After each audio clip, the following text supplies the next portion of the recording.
Hello, my name is Richard Goyette, and the topic of this video is the moral dilemma of compartmentalization.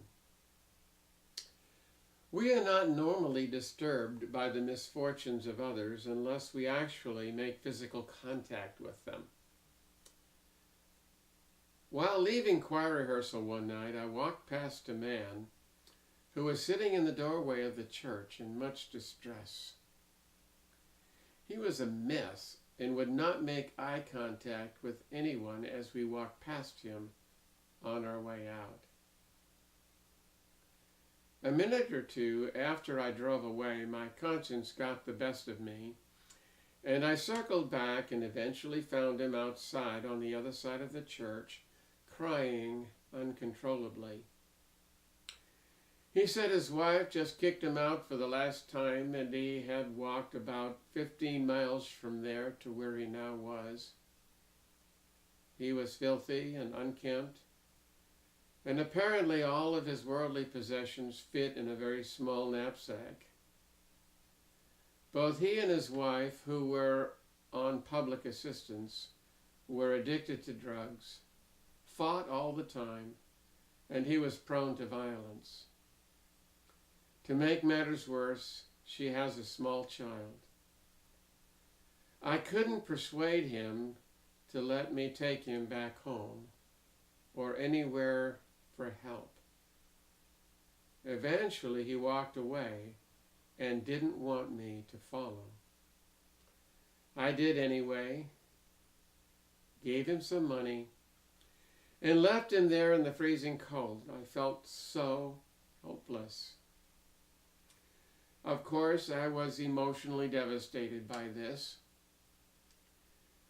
At the same time, I was reminded that the world is full of such people.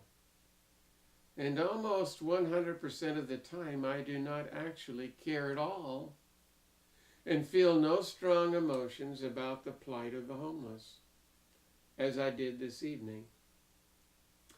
It reminds me of the Gaither chorus on TV, singing and praising the Lord with huge smiles on their faces, and at the same time believing that most of the rest of the world is going to suffer eternal torment in hell. How can you do that? We do tend to compartmentalize our lives and our feelings, and tend to concern ourselves only with those people with whom we have come into close physical proximity. I'm not saying this is right or wrong.